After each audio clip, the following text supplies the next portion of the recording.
माता, जिस प्रकार एक बार बाण छूट जाए तो फिर उसे लौटाया नहीं जा सकता, उसी प्रकार महादेव की क्रोधाग्नि को भी लौटाना असंभव है। ना ही उसे रोका अथवा शांत किया जा सकता है, किंतु उसे एक नियत स्थान पर अवश्य बांधा जा सकता है, जिसका उपाय भी स्वयं ब्रह्मदेव ने सुझाया। ब्रह्मदेव, महादेव की क्रोधाग्नि को शांत करने का शीघ्र कोई उपाय देखना होगा। मैं महादेव की क्रोधाग्नि को दिशा परिवर्तित करने के लिए एक उपाय कर सकता हूं, जिससे सृष्टि भी सुरक्षित रहेगी और उनकी क्रोधाग्नि की मर्यादा भी भंग नहीं होगी। उचित है। समुद्र देव कृपया उपस्थित हो। प्रणाम ब्रह्मदेव, प्रणाम नारायण, प्रणाम समस्त देवतागण। समुद्र देव, अब आप ही महादेव की क्रोधाग्नि को अपने में समाहित करके इस सृष्टि का नाश होने से रोक सकते हैं।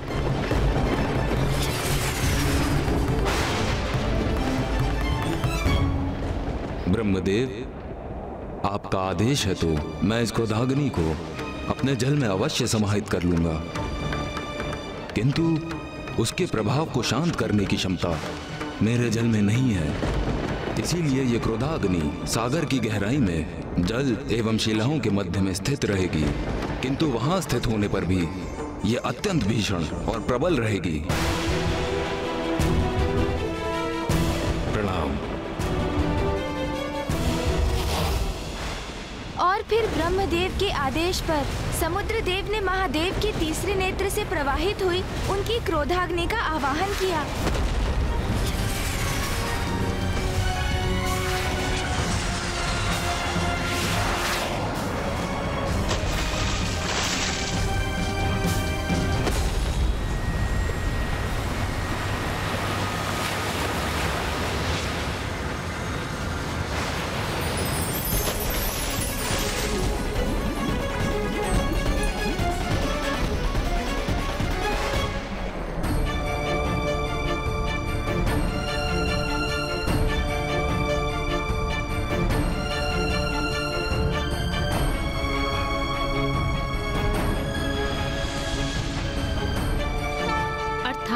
ब्रह्मदेव की युक्ति से और समुद्रदेव द्वारा अपने दायित्व के निर्वहन से सृष्टि की रक्षा हो गई।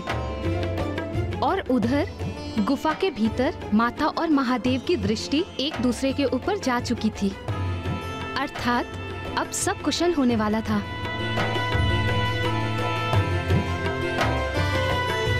नहीं माता, कुछ भी कुशल नहीं होने जा रहा था, क्योंकि समुद्रदेव ने महादेव की क्रोधाग्नि को एक वडवानल रूप में स्थित कर उसे अपने जल में समाहित अवश्य किया था, किंतु अग्नि उसकी प्रचंडता तो अभी भी शेष थी और उसी की भांति महादेव का क्रोध भी कहाँ शांत हुआ था।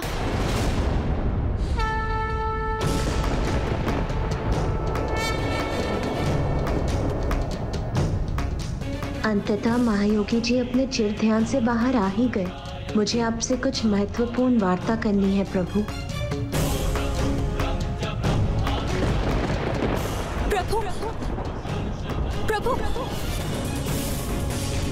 प्रभु, स्वामी,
महादेव चले क्यों गए? अब तो उन्होंने माता पार्वती को अवश्य देख लिया होगा। तो इस प्रकार जाने का कारण क्या हो सकता है? उनकी क्रोधाग्नि का प्रभाव भले ही सीमित हो गया है, किंतु उनका क्रोध कामदेव को भस्म करने के पश्चात भी शांत नहीं हुआ है।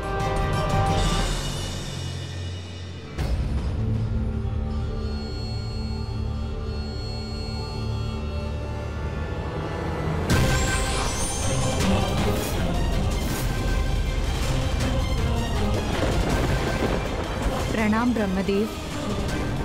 प्रणाम पिताश्री। मैं स्वयं को रोक ही नहीं सकी। स्वामी का कुशल क्षेम ज्ञात करने के लिए यहाँ आ गई। कहाँ है वो?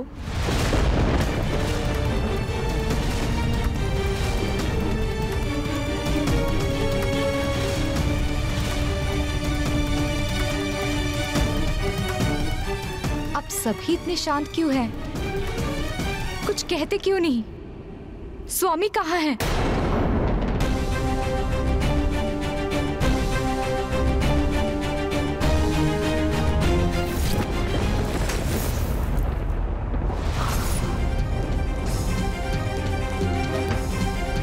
रुक जाओ पुत्री।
पत्नी की अंतर्दृष्टि उसे उचित संकेत ही देती है।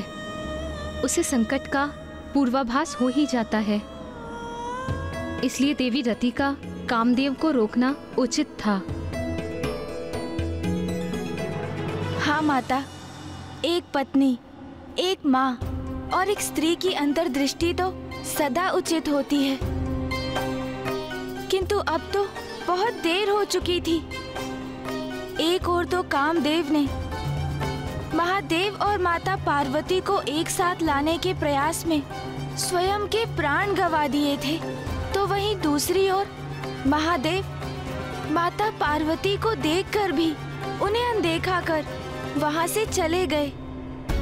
और गुफा के मुख में देवी रति एक भिन्न सत्य को लेकर शोकाकुल थी।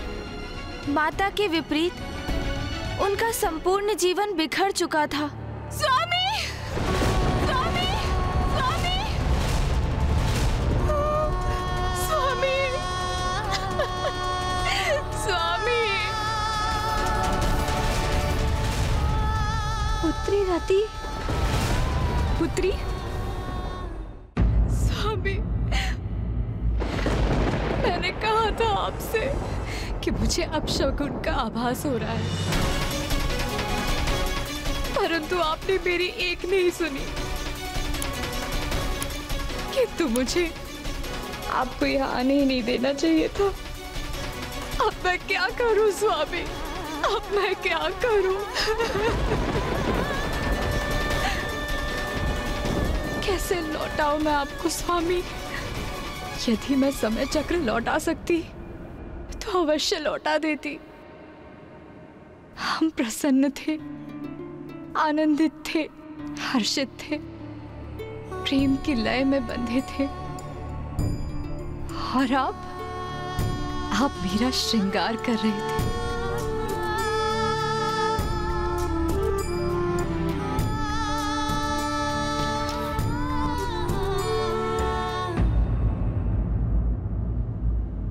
और फिर आगमन हुआ देवराज इंद्र का।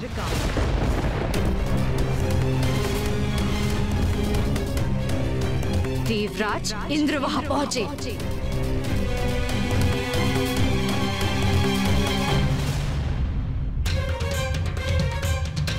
अब आपने अपने नेत्र क्यों झुका लिए है देवराज इंद्र? जब आप मेरे पति के पास गुहार लगाने आए थे तब आपके नेत्र नहीं झुके। जब आप मेरे पति के साथ मित्रता की दुहाई दे रहे थे तब भी आपके नेत्र नहीं झुके। जब आपने जगत कल्याण और देवताओं के रक्षा का कारण बताकर मेरे स्वामी को विवश किया था तब भी आपके नेत्र नहीं झुके। तो अब क्यों, किस बात की लज्जा आ रही है आपको? अब आपके नेत्र क्यों झुके हैं? मैं नहीं चाहती थी कि स्वामी यहाँ आए। मैंने बहुत प्रयत्न किया था उन्हें रोकने का, किंतु आपके पास तो सहस्त्रों कारण थे उन्हें मनाने के। क्या कहा था आपने मुझसे कि उन्हें कुछ नहीं होने देंगे, उन्हें सुरक्षित रखेंगे। मेरा विश्वास कीजिए, कामदेव को कोई हानि नहीं होगी।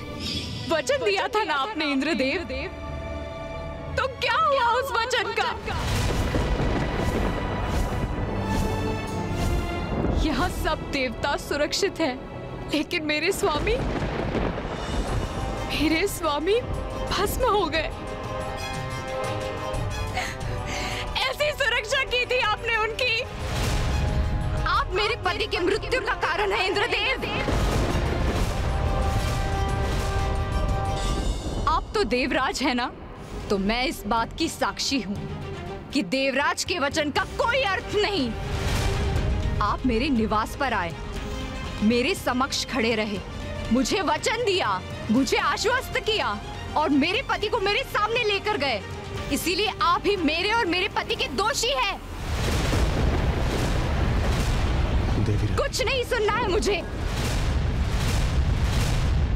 आप अपना वचन निभाए, जीवित कीजिए मेरे पति को। देवीरती, जो आप समझ रही हैं वास्तव में वैसा नहीं। अब आपके मुख से मैं और कुछ सुनना नहीं चाहती। आपने वचन दिया था ना मुझे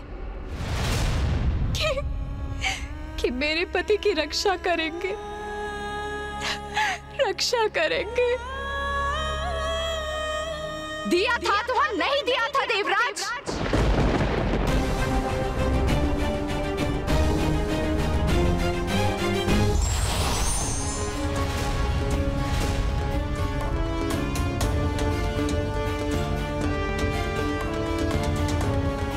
उत्तर दीजिए देवराज इंद्र, मेरी पुत्री आपसे प्रश्न पूछ रही है, उसका उत्तर दीजिए। देखिए, देखिए क्या हो गया मेरे पति को।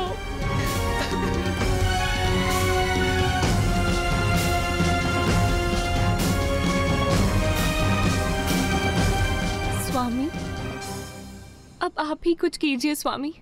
नहीं प्रिय, मैं कामदेव को पुनः जीवित नहीं कर सकता। उनका अंत महादेव की क्रोधाग्नि से हुआ है और मैं महादेव की इच्छा के विरुद्ध नहीं जा सकता।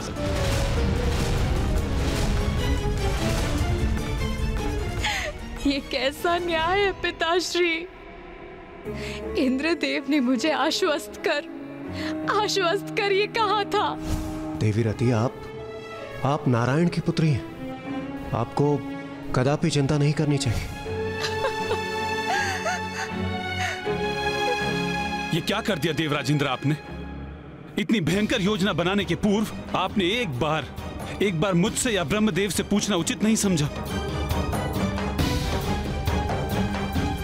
आप सभी देवताओं के मुख पर ग्लानि का भाव देखकर मुझे आभास हो रहा है कि इंद्रदेव की योजना में आप सभी सम्मिलित भी थे और उन्हें आपका समर्थन भी प्राप्त था।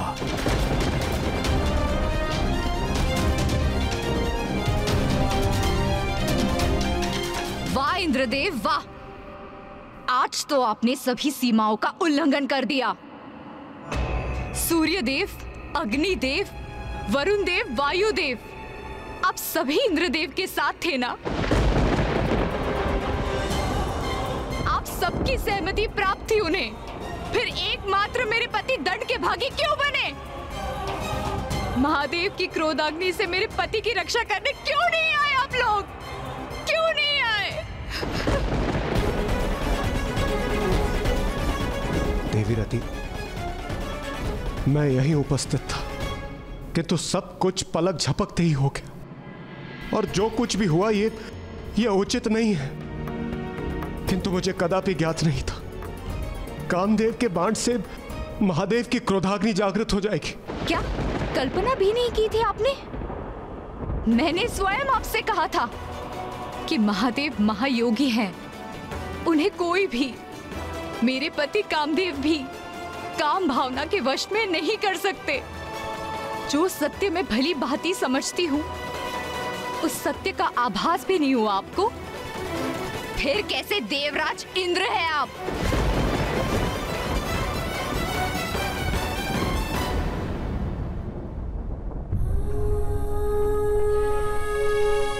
जिनके कण कण में प्रेम का वास था, संसार में प्रेम की रासलीला जागृत किया करते थे।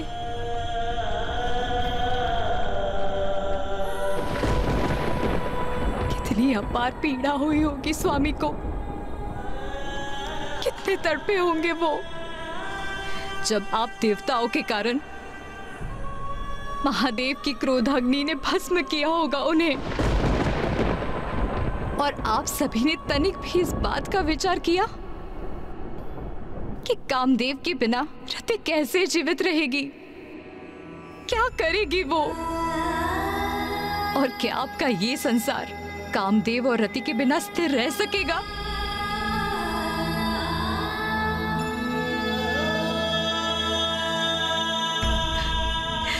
क्या हमारे बिना संसार में नवीन प्राणियों का जन्म हो सकेगा?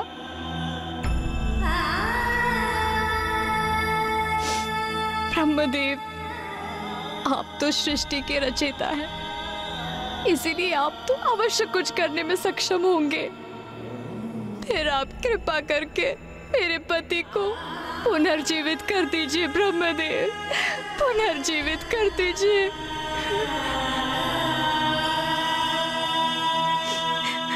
पिताश्री, आप तो पिता है ना मेरे, आपका जामाता मृत अवस्था में है, फिर आप क्यों नहीं जीवित कर रहे उन्हें? क्या आपको आपकी पुत्री का वैधव्य विचलित नहीं कर रहा? आप मुझे विधवा रूप में कैसे देख पा रहे हैं पिताश्री? कैसे देख पा रहे हैं?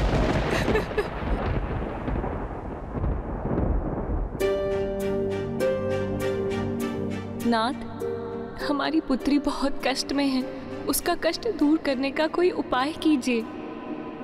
नहीं प्रिय, इसमें मैं सर्वथा असमर्थ हूं।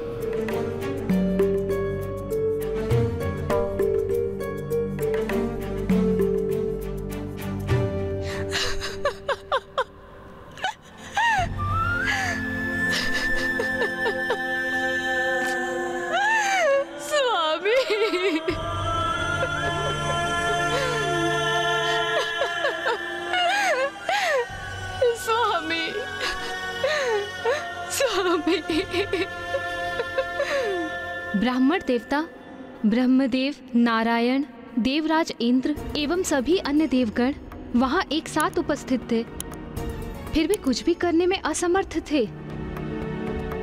एक पत्नी होने के नाते मैं देवी रति की पीड़ा की कल्पना भी नहीं कर सकती।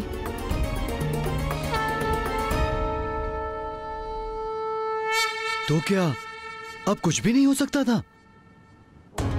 किंतु कामदेव से रहित संसार में तो असंतुलन स्थापित होता ना। जब सर्वत्र निराशा का अंधकार छाया हो, तभी तो भगवान में विश्वास की परीक्षा होती है। और वहां छाए उस अंधकार में भी आशा की एक किरण थी। ब्रह्मदेव और नारायण को ये भली भांति ज्ञात था कि यदि उस स्थिति को सुधारने हेतु कोई कुछ कर सकता था तो वो एकमात्र माता आदि शक्ति ही थी। अपने आवेश में महादेव गुफा से बाहर निकल गए, किंतु माता वो तो अपने पूर्व काल की स्मृतियों और महादेव के सानिध्य में बिताए गए पलों के विचार में डूबी उस गुफा में ही स्थित थीं। देवी पार्वती, अब समय आ गया है, स्वयं को पहचानिए, क्योंकि अब आगे जो कुछ भी करना है आपको ही करना है।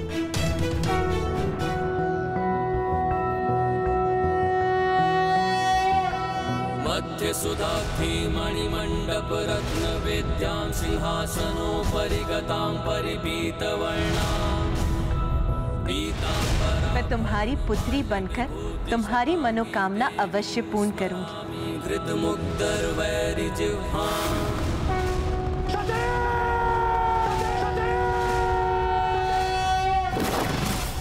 जिसे सदैव भूत प्रेत पिशाचों से घिरे रहना प्रिय हो, वो मंगलकारी कैसे हो सकता है? अरे वो तो अमंगलकारी है। मेरे पिता के यहाँ यज्ञ का आयोजन है, हमें वहाँ जाना चाहिए। नहीं सती, बिना निमंत्रण कहीं भी जाना अहित को आमंत्रण देना है।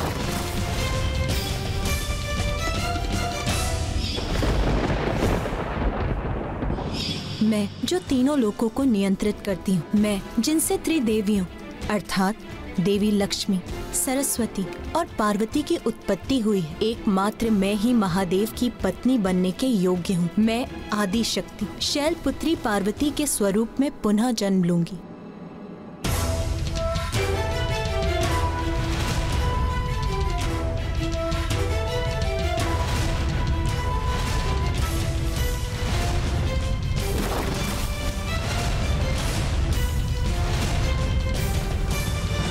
महाराज, कोई भी त्याग कभी व्यर्थ नहीं जाता। सबसे बड़ी परीक्षा में भी माता और महादेव की कोई ना कोई लीला छिपी ही होती है। और ये अंत कहाँ था? ये तो मात्र एक आरंभ था, क्योंकि अब माता पार्वती को अपने वास्तविक परिचय का आभास हो गया था। उन्हें ज्ञात हो गया था कि वो ही माता आदिशक्ति है, जो समस्त देवताओं को पूर्व से ही ज्ञात था। उस सत्य से अब माता पार्वती का भी परिचय हो ही गया था। किंतु देवता ही नहीं, अट्टासुर के सूचित करने पर तारकासुर अब इस सत्य को लेकर सचेत हो गया था और अब वो किसी प्रकार की असावधानी नहीं करने वाला था।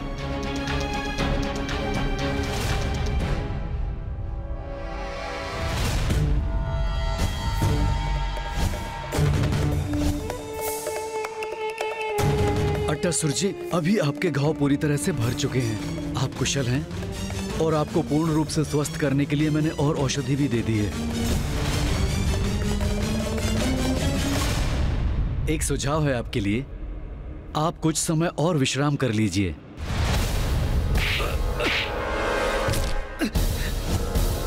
विश्राम? अब तो तभी विश्राम करूंगा जब मेरी मृत्यु होगी।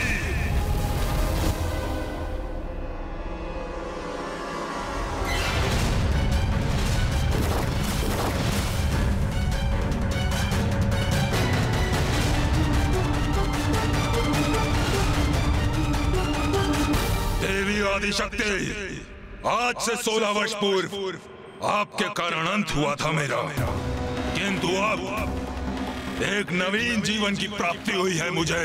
अब मैं पहले से भी अधिक बलशाली हो चुका हूँ। प्रतीक्षा करो देवी, प्रतीक्षा करो। महाराज की अनुमति प्राप्त करते ही मैं तुम्हारा विनाश कर दूंगा।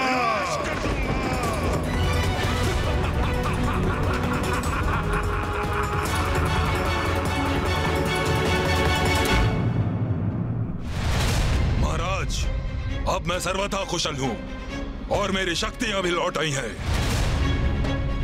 आप मुझे जाने की अनुमति दें ताकि हम उन देवी शक्तियों को उचित शिक्षा का पाठ पढ़ा सकें। 16 वर्ष पूर्व भी तुमने यही कहा था टसर।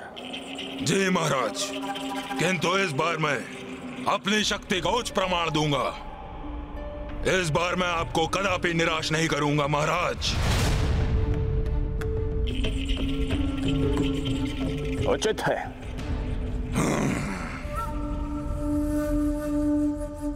किंतु तुम अकेले नहीं जाओगे टसर।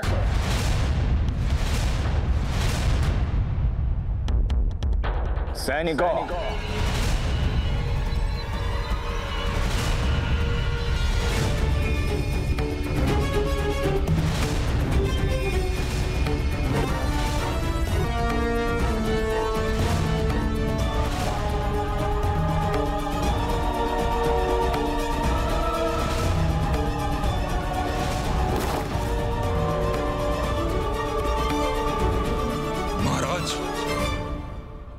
ये क्या है और कौन है इसके भीतर?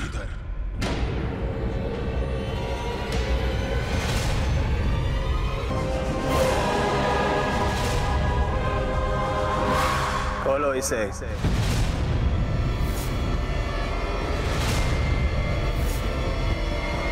खोलो इस संदूक को।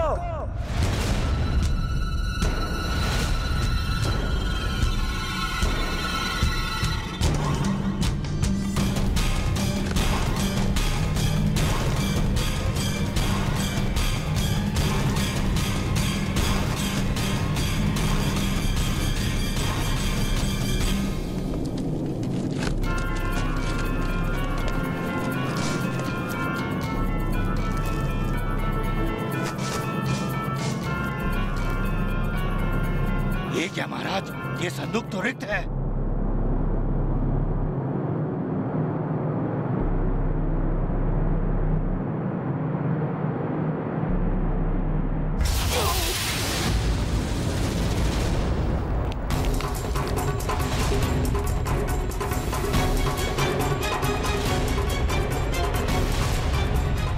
ये कौन सी शक्ति थी इसके भीतर जिसने उस सैनिक को ही भीतर खींच लिया और उसे अपना आहार बना लिया?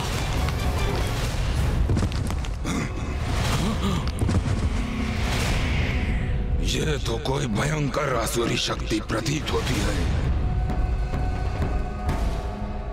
कारिका! कारिका!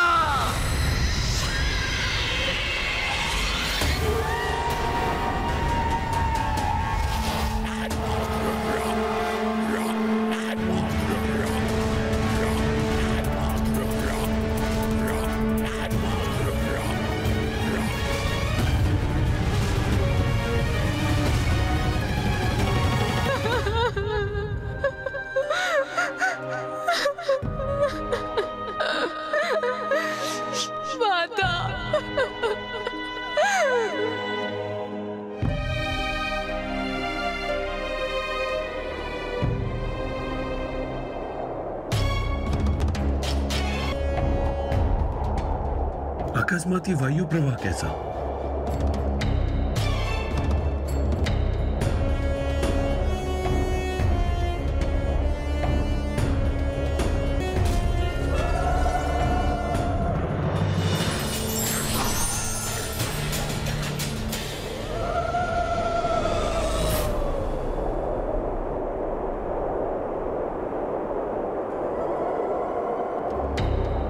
अब वो समय आ गया है जिसकी हमें कब से प्रतीक्षा थी।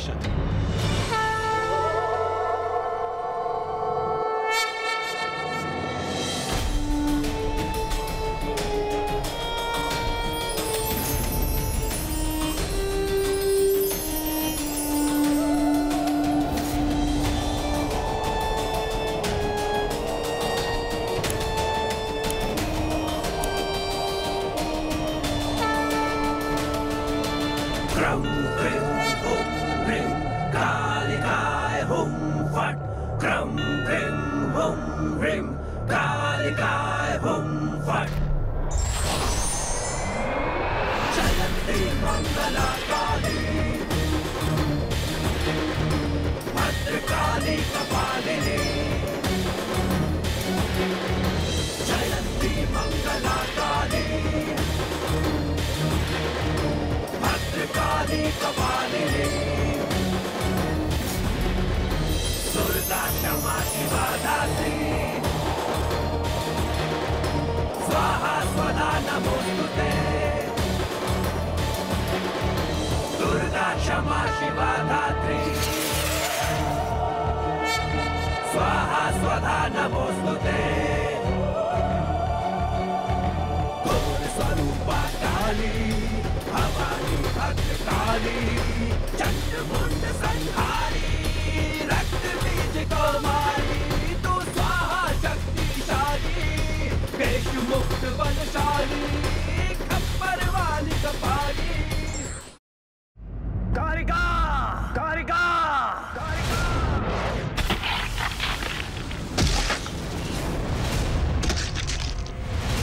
ये तो कोई भयंकर आसुरी शक्ति प्रतीत होती है।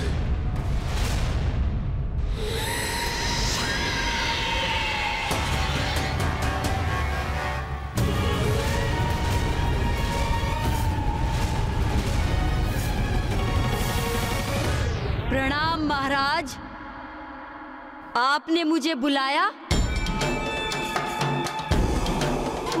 कहिए, क्या आदेश है मेरे लिए? एक अत्यंत महत्वपूर्ण कार्य तुम्हें सौंप रहा हूं मैं कारिका। जाओ, अट्टासुर के साथ जाओ, ढूंढो उस आदि देवी शक्ति को, और यदि अट्टासुर उस देवी का अंत करने में असमर्थ रहा तो तुम इस कार्य को पूर्ण करो।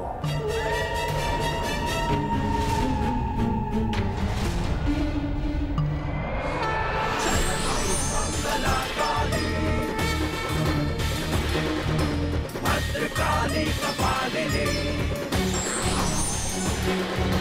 शेष मुक्त बलशाली खप्पर वाली कपाली। त्रिनेत्र महाकाली त्रिनेत्र महाकाली।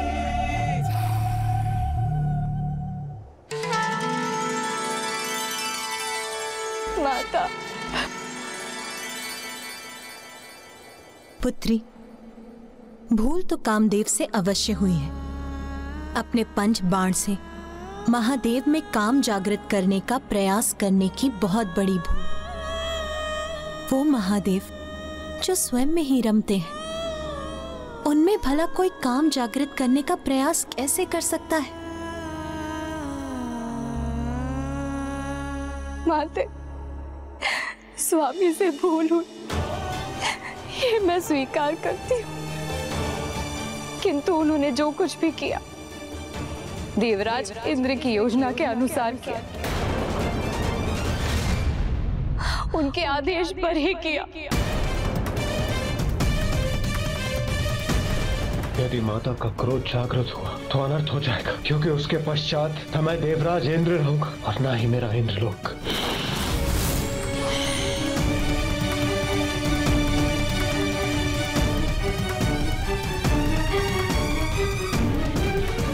माता, मैंने अपने पति को खो दिया और सृष्टि ने कामदेव को। अब संसार का क्या होगा माता? कामदेव के बिना प्रजनन रुक जाएगा, सृष्टि में नवीन जीवन का संचार होना थम जाएगा, अनर्थ हो जाएगा माता, अनर्थ हो जाएगा।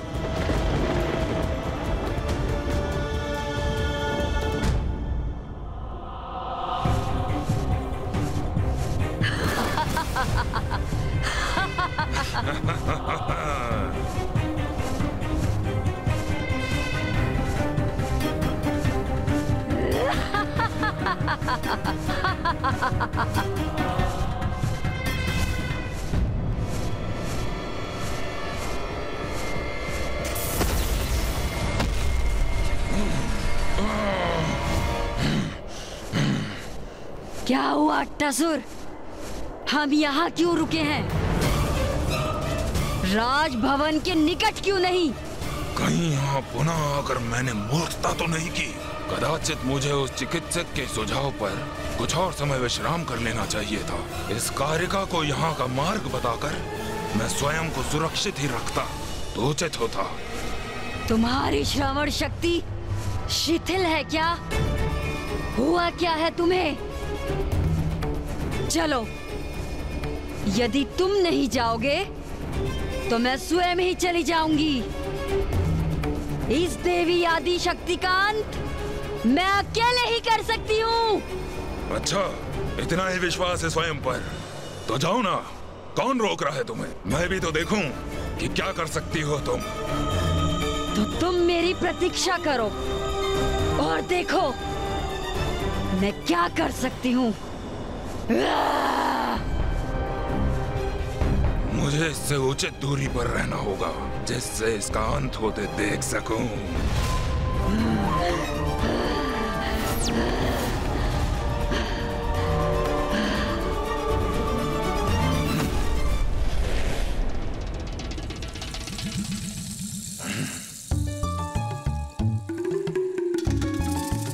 उचित है, मेरे लिए यही स्थान उचित है। यहाँ सुरक्षित रहूंगा मैं। यहीं से ही छुप छुप कर देखता हूँ।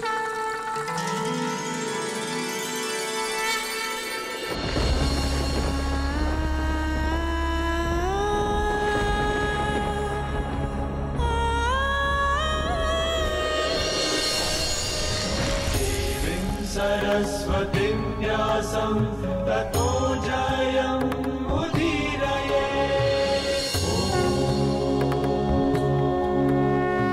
दुखी मत हो पुत्री, मैं महादेव के विरुद्ध तो नहीं जा सकती, इसीलिए मैं कामदेव को पूर्वत तो नहीं कर सकती, किंतु मैं तुम्हें ये वरदान देती हूँ कि कामदेव अदृश्य रूप में सृष्टि में सदा उपस्थित रहेंगे।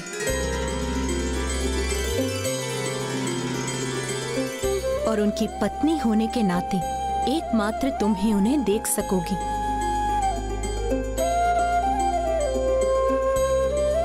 और द्वापर युग में नारायण के पूर्ण अवतार श्री कृष्ण के पुत्र प्रद्युमन के रूप में तुम्हें कामदेव का सदैव सानिध्य भी प्राप्त होगा।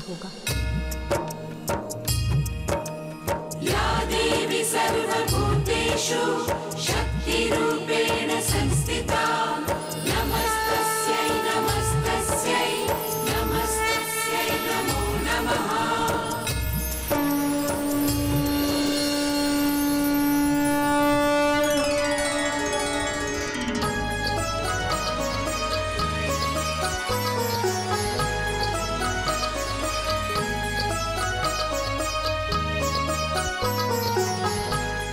प्रणाम माता।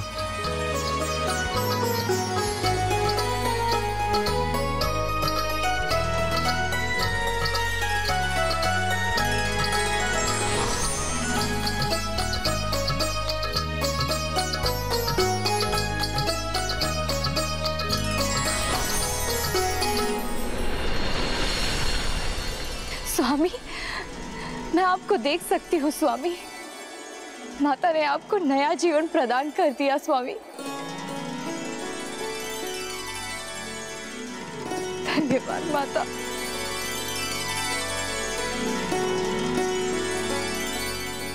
मुझे क्षमा कर दे माता। मैं तो सृष्टि के हित में महादेव की विरक्ति दूर कर उनके मन में स्नेह और प्रेम भावना उत्पन्न करना चाहता था।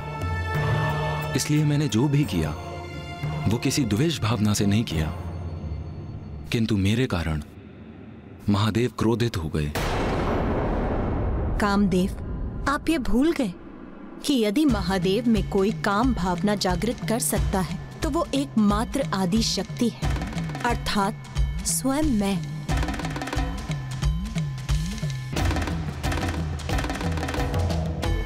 देवी रति,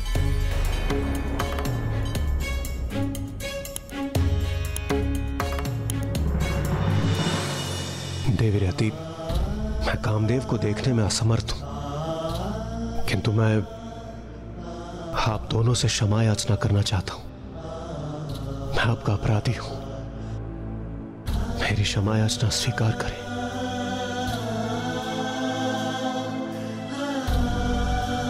इंद्रदेव, माता आदिशक्ति के आशीर्वाद से मुझे स्वामी का साहित्य पुनः प्राप्त हो गया। संसार को कामदेव रति प्राप्त हो गए। माता की कृपा से मुझे मेरे स्वामी प्राप्त हो गए, वो पुनः अस्तित्व में आ गए। इसीलिए मैं अब किसी पर भी क्रोधित नहीं हूँ देवराज इंद्र। अब हमें आज्ञा दीजिए माता।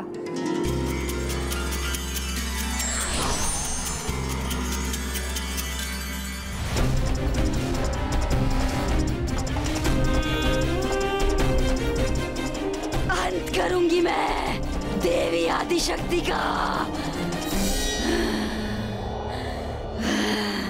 वो देवी तो वहाँ उपस्थित प्रतीत हो रही है।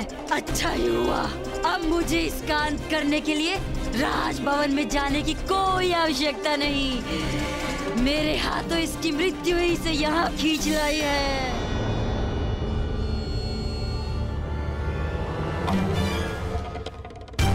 कारिका देवी शक्ति का अंत करेगी, फिर मैं उस दुष्ट कारिका का वध कर देवी आदिशक्ति के अंत का श्रेय ले लूंगा।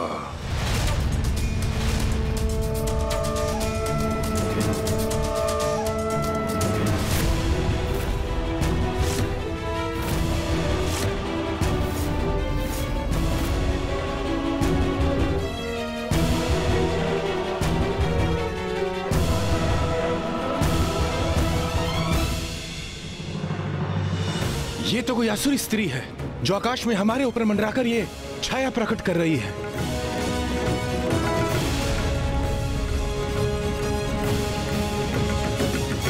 तारकासुर बहुत समय से शांत बैठा था। अब वो अपनी असुरी सेना को भेजकर देवी आदिशक्ति का अहित करना चाहता है।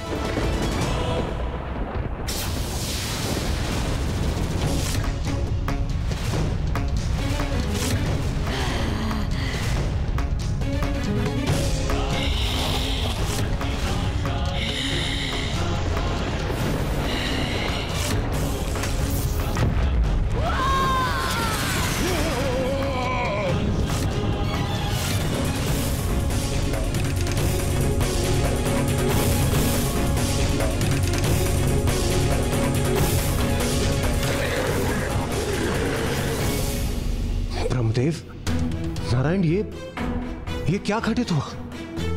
देवराज इंद्र, माता आदिशक्ति को इस असुरी शक्ति का आभास हो गया था और उन्होंने अपने एक हुंकार से समस्त असुरों को छिन्न भिन्न कर दिया। एकमात्र आदिशक्ति ही ऐसा करने में सक्षम है।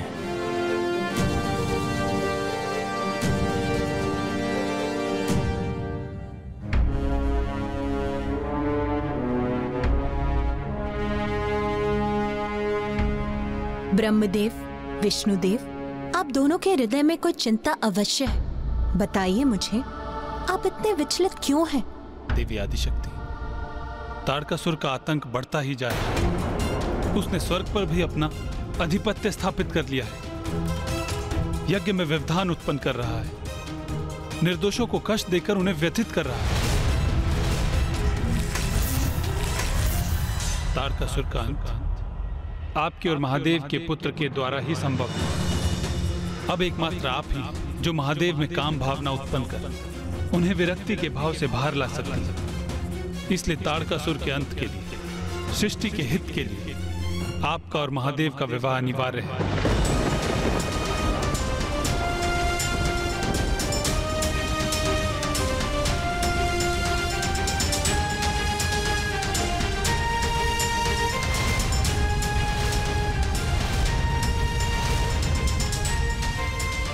माता पार्वती इतनी विचलित क्यों प्रतीत हो रही है?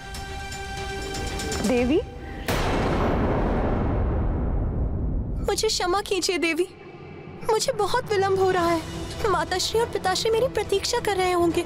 मुझे राजभवन लौटना ही होगा।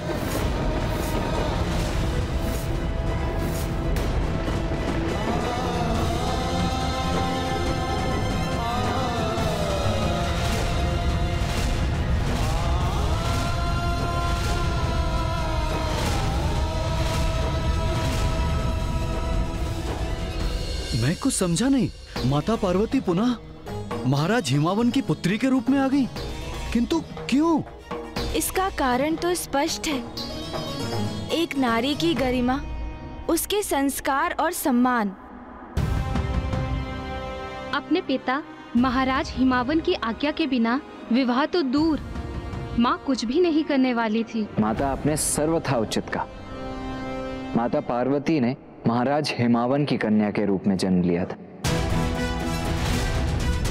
इसीलिए अब महादेव से उनका विवाह तो तभी संभव था जब स्वयं महादेव उनके पिता के पास उनके साथ अपने विवाह का प्रस्ताव लेकर पहुंचते। अर्थात जब तक महाराज हिमावन माता पार्वती का कन्यादान कर उन्हें महादेव को सौंप नहीं देते, वो महादेव को कैसे स्वीकार कर सकती थी? इसीलिए माता को स्वयं का वास्तविक परिचय ज्ञात होने के बाद भी महाराज हिमावन के राजभवन लौट गईं। इधर देवता पुनः चिंतित थे, क्योंकि इतनी बड़ी सफलता प्राप्त करने के उपरांत भी वो पुनः निरुपाय हो गए थे, और उधर तारकासुर को भी असफलता ही हाथ लगी। विश्वास है मुझे, इस बार कोई चूक संभव नहीं। अट्टासुर को ज्ञात है कि देवी आदि शक्ति कहाँ स्थित है, और उससे प्रतिशोध लेने के लिए तत्पर है वो। और उसके साथ मैंने उस असुरी कारिका को भी भेजा है। अब किसी भी क्षण उनमें से कोई उस आदि देवी शक्ति के अंत की शुभ सूचना लेकर अवश्य ही आता होगा। अवश्य।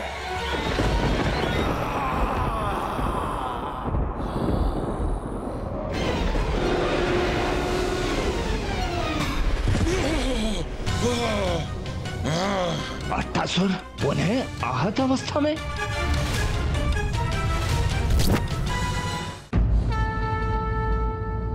ब्रह्मदेव, नारायण, अब तक तो महादेव और माता पार्वती का एक दूसरे को ना देखना ही हमारे लिए सबसे बड़ी चिंता का विषय था। किंतु हमें आशा थी कि दर्शन प्राप्त कर वो एक दूसरे का सानिध्य प्राप्त कर लेंगे, किंतु यहां तो सब कुछ हमारी आशाओं के विपरीत हो रहा है। एक और महादेव माता पार्वती को देखते ही कहीं और प्रस्थान कर गए, और माता भी पुनः अपने पिता के घर लौट गई। देवराज, मुझे ज्ञात है आप सभी महादेव और देवी पार्वती की विवाह की प्रतीक्षा बड़ी अधीरता से कर रहे हैं, किंतु आप ये क्यों भूल रहे हैं कि विवाह संबंध स्थापित होना इतना सरल नहीं। विवाह होना इतना सरल नहीं अर्थात? वायुदेव, विवाह संबंध विधि विधान और इस संबंध की मर्यादा हम स्त्रियां ही भली भांति समझ सकती हैं, क्योंकि महादेव और देवी पार्वती की दृष्टि एक दूसरे पर गई अवश्य, किंतु इसका अर्थ ये नहीं कि वो तभी गंधर्व विवाह संपन्न कर लेते। अर्थात माता? विवाह संबंध स्थापित करने हेतु मर्यादा अनुसार सर्वप्रथम वर पक्ष की ओर से कन्या के लिए विवाह का प्रस्ताव आना अनिवार्य होता है। अर्थात देवी पार्वती से विवाह करने हेतु महादेव को अपनी ओर से विवाह का प्रस्ताव देवी पार्वती के पिता महाराज हिमावन तक भिजवाना होगा। किंतु माता, जिस प्रकार क्रोधावेश में महादेव यहाँ से प्रस्थान किए, उससे तो यही प्रतीत होता है कि विवाह में उनकी तनिक भी रुचि नहीं। तो फिर वो विवाह का प्रस्ताव क्यों भेजेंगे? देवी लक्ष्मी, प्रतीत होता है कि हम देवियों को ही देवताओं को सब समझाना होगा। हाँ देवी सरस्वती, इतने दिग्गज, ज्ञानी और शक्तिशाली देवता होकर भी विवाह अर्थात गृहस्थ जीवन के आरंभ की अधूरी ही समझ है इन्हें। देवगण, आप सभी ये क्यों भूल रहे हैं कि महादेव देवी सती को खोने की प्रचंड पीड़ा को सहन करने के उपरांत सभी सांसारिक क्रियाकलापों से विरक्त हो गए हैं, किंतु अब क्षण भर के लिए ही सही महादेव को देवी पार्वती की एक झलक अवश्य प्राप्त हुई थी। तो महादेव के मन में भी देवी पार्वती के लिए प्रबल आकर्षण अवश्य उत्पन्न हुआ होगा। हमें महादेव के मन को टटोल कर बड़ी ही सावधानी और संवेदनशीलता से उन्हें समझाना होगा अन्यथा उनका कोप जागृत हो सकता है।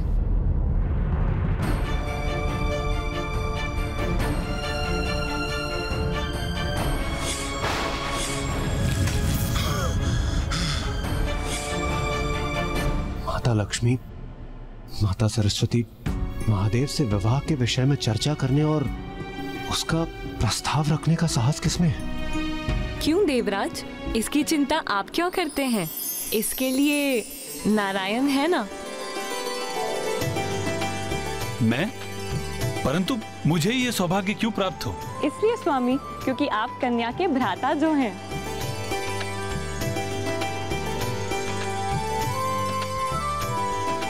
उचित है, मुझे ये सौभाग्य स्वीकार है।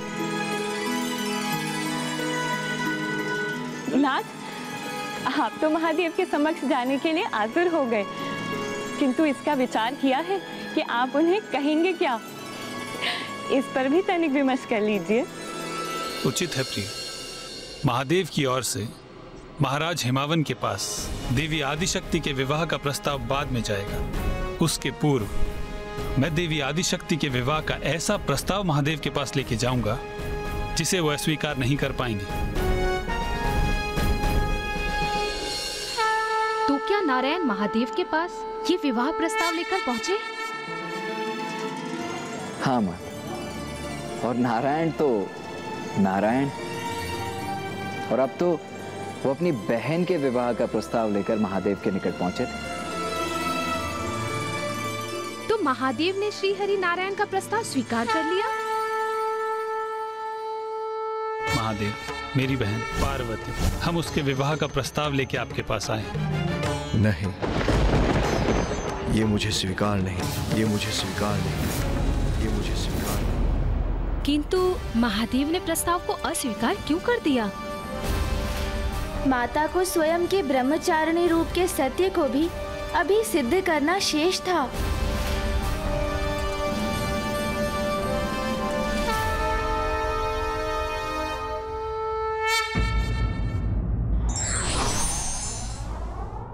शक्ति और मर्यादा का मेल ही व्यक्ति को साधारण से असाधारण बनाता है। धार्मिक वीडियो सबसे पहले देखने के लिए हमारे चैनल को सब्सक्राइब करें और बेल आइकन दबाएं।